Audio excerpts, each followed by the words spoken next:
গেল 2 মাসেরও বেশি সময় ধরে ফিলিস্তিনের গাজায় খাদ্য, পানি, ঔষধ এবং অন্যান্য জরুরি পণ্যের প্রবেশ বন্ধ করে রেখেছে ইসরায়েলি সেনাবাহিনী। এর ফলে গাজা উপত্যকায় দেখা দিয়েছে ভয়াবহ খাদ্য সংকট। জাতিসংঘের তথ্য অনুযায়ী খাদ্যের অভাবে গাজায় প্রতি 5 জনে 1 জন ফিলিস্তিনি মৃত্যুর প্রহর গুনছে। যুদ্ধের প্রভাব ও ত্রাণ প্রবেশে নিষেধাজ্ঞায় চরম খাদ্য সংকটে ভুগছে অঞ্চলটির প্রায় 21 লাখ মানুষ।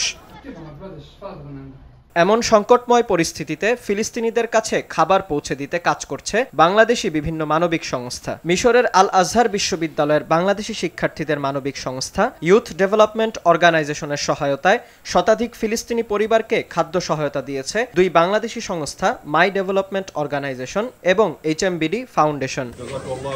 ইউথ ডেভেলপমেন্ট অর্গানাইজেশনের চেয়ারম্যান মোহাম্মদ হাফিজুল ইসলাম সাকিব RTV-কে জানান, গাজায় স্বেচ্ছাসেবকদের সহায়তায় শতাধিক পরিবারে খাদ্য সহায়তা পৌঁছানোর পাশাপাশি অসংখ্য ক্ষুধার্ত ফিলিস্তিনিদের রান্না করা খাবার সরবরাহ করছে তারা। বর্তমানে গাজার মধ্যে তীব্র পরিমাণে খাবারের সংকট দেখা দিয়েছে এবং এই তীব্র পরিমাণে খাবারের সংকটে আমরা মাই ডেভেলপমেন্ট অর্গানাইজেশনের পক্ষ থেকে কাজ করে যাচ্ছি।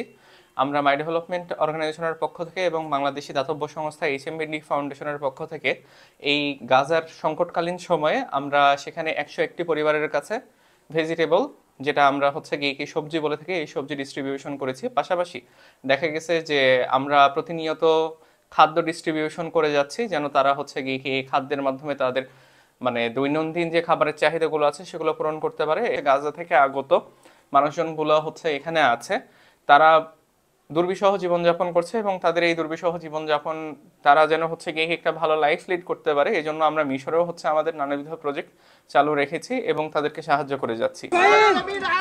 বিনয়ামিন, RTV।